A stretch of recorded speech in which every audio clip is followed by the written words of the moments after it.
Hello, everyone.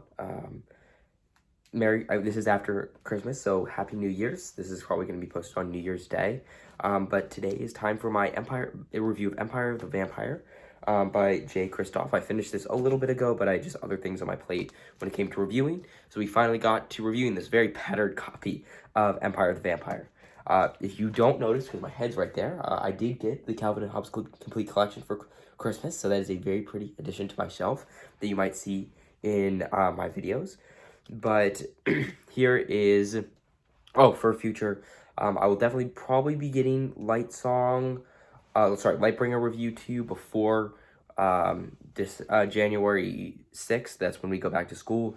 And then I really hope to get my top 10 books of 2024 out to you before we reach that January 6th marker. But we will see. But my review of Empire of the Vampire by Jay Kristoff. I enjoyed this book. I really did.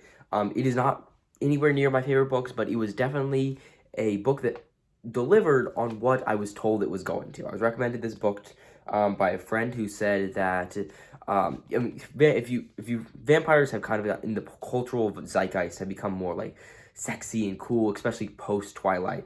And my friend said this is kind of a return to form for vampires, back to Dracula, back to kind of when vampires were these terrifying monsters.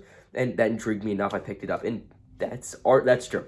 The highlight of this book is the terror that the vampires deliver. They are scary. They're terrifying in the context of the book. I mean, even like they have levels of vampires, like the ones that are super powerful, the really ancient ones, and then the ones that just turn to vampires and they aren't really powerful. But even the smaller, less powerful vampires pose a significant threat to these accomplished vampire killers, and just that terror is the highlight of the book for me.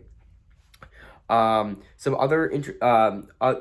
there are some things that hold it back. One thing that I did like initially, that not to the fault of the book, just over time I've disliked more, was how it's told. It's the main character telling his story to someone else. And while I think it's well done, after starting The Name of the Wind, this just seems like a kind of poor version of that, but this is in no way Empire of the Vampire's fault. It's still pretty good telling. The atmosphere is really good. I really like the atmosphere of the book. It has that terrifying gothic, like eerie, spooky vibe that I definitely wanted from this book. The world building leaves a lot to be desired, though. It is very flat and shallow. There's not a lot of build out on the world. We know a good history about like 3 locations, and that's about it. We kind of understand the bloodlines, but the 4 vampire bloodlines, but the world building I think isn't too spectacular, which I wish I could have gotten more of that. They reference things that aren't followed up upon, or we get no additional information about, that kind of irked me a little bit through reading this book. But given that the book is focused on this central path, it doesn't take away too much. In addition, one thing I did enjoy, it had a great big kind of reveal at the end. The characters were all likable enough, despite the fact that there were some choice. I know the characters are likable enough. The pictures were great. When you're coming through the book, really enjoy. I mean, they're just nice. Though, didn't realize that I was reading this in school. And I can't tell you how fast I closed that book when there's one picture where it's literally just a naked lady. And so, I closed that book real fast when I was reading it in math. But beyond that, it's a good book. The themes and messaging aren't a home run for me. I think that it kind of misses the mark a little bit on kind of its commentary on Catholicism and religion. And that's part of me tainted by my love of, where is it?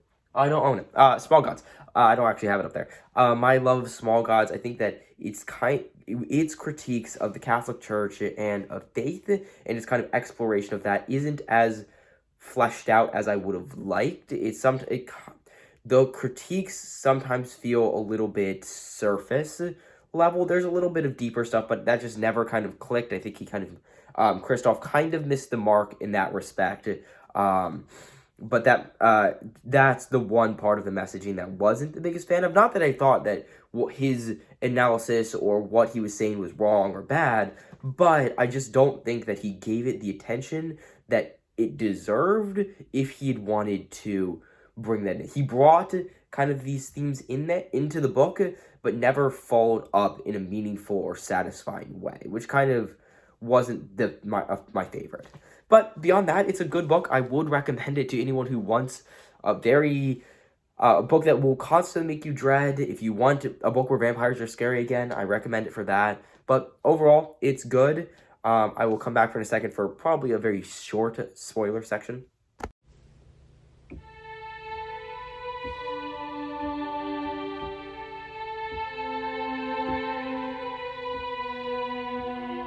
Alright, I don't have a lot of spoiler thoughts on Empire of the Vampire, because largely I think the plot is pretty bare bones. Seems, for at least for me, it seemed more of an excuse to have this world and these fights with the vampires. The plot is not anything spectacular, in my personal opinion, but it doesn't need to be. That's not what I needed from a book where I just wanted to see these people fight vampires. But beyond that, I think there are a lot of highlights. I think, I think the main character, I think, Gabriel, his journey growing up, his journey in the Order of San Michan was interesting. I enjoyed the dynamics between him, with Baptiste, with Grey-Handed, all of that. I think it was, I enjoyed that. I thought it was an interesting look. I thought it was paced well. I think that the character interactions were well done.